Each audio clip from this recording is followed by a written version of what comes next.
Pagbasa mula sa mga gawa ng mga apostol. Mula sa Perga, nagpatuloy sila hanggang Antioquia sa Pisidia. Nang araw ng pamamahinga, pumasok sila sa sinagoga at naupo.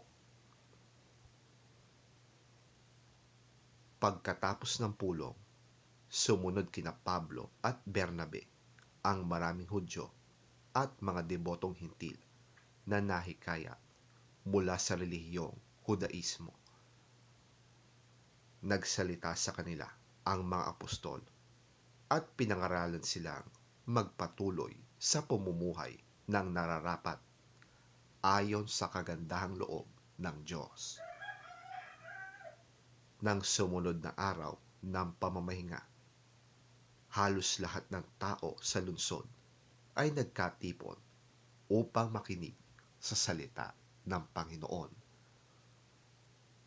Inggit na inggit naman ang mga Hudyo nang makita nila ang napakaraming tao, kaya't nilait nila at sinalungat si Pablo. Ngunit buong tapang na sinabi nila Pablo at Bernabe, sa inyo mula sana dapat ipahayag ang salita ng Diyos. Ngunit dahil itinatakwil ninyo ito, hinahatulan ninyo ang inyong sarili na kayo'y hindi karapat-dapat sa buhay na walang hanggan. Kaya't sa mga hintil na kami mangangaral. Ganito ang iniutos sa amin ng Panginoon. Inilagay kitang liwanag sa mga hintil upang maipangaral mo ang kaligtasan hanggang sa dulo ng daigdig.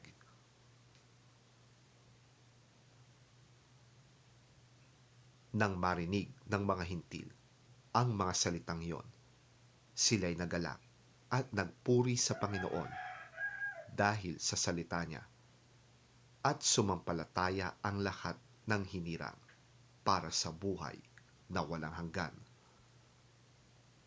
Kaya't lumaganap sa buong lupain ang salita ng Panginoon.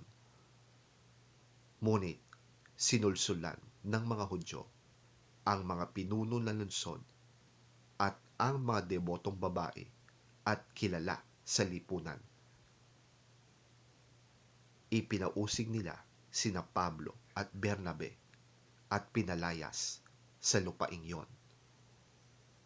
Kaya't ipinagpag ng dalawa ang alikabok sa kanilang mga paa bilang saksi laban sa mga taga roon, at sila'y nagpunta sa Ikonyo.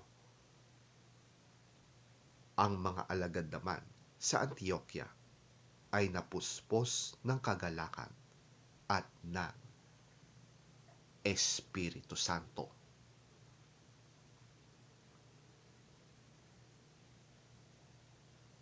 Ang mabuting balita ng ating Panginoon. Pinupuri ka namin, Panginoong Hesukristo. Pagbasa mula sa aklat ng pahayag. Pagkatapos nito'y nakita ko ang napakaraming tao na di kayang bilangin ni numan. Sila'y mula sa bawat bansa, lahi, bayan at wika. Nakatayo sila sa harap ng trono at ng kordero, nakadamit ng puti at may hawak ng mga palaspas. Sinabi niya sa akin, sila ang mga nagtagumpay sa gitna ng matinding kapighatian. Nilinis nila at pinaputi sa dugo ng kordero ang kanilang damit. Iyan ang dahilan kung bakit sila ay nasa harap ng trono ng Diyos at naglilingkod sa Kanya sa templo, araw at gabi. At ang nakaupo sa trono ang siyang kukupkop sa kanila. Hindi na sila magugutom ni mauuhaw man. Hindi na rin sila mabibilad sa araw ni mapapasok ng anumang matinding init, sapagkat ang kordero nasa gitna ng trono ang magiging pastol nila. Sila'y gagabayan niya sa mga bukal ng tubig na nagbibigay buhay, at papahirin ng Diyos ang bawat luha sa kanilang mga mata.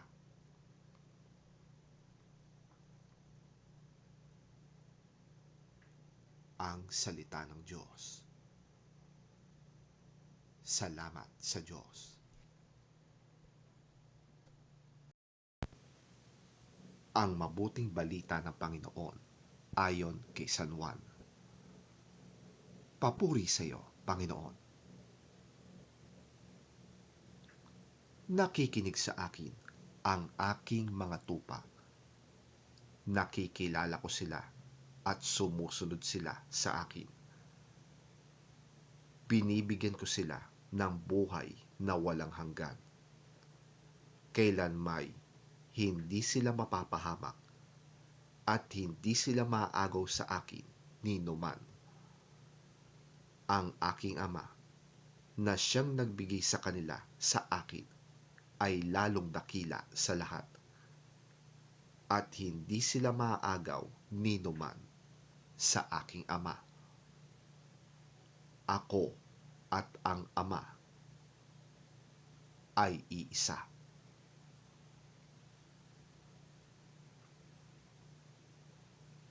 Ang mabuting balita ng ating Panginoon.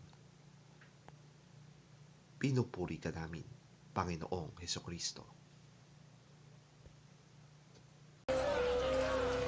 My sheep listen to my voice. I know them and they follow me. I give them eternal life and they shall never die. No one can snatch them away from me. What my Father has given me is greater than everything, and no one can snatch them away from the Father's care. The Father and I are one.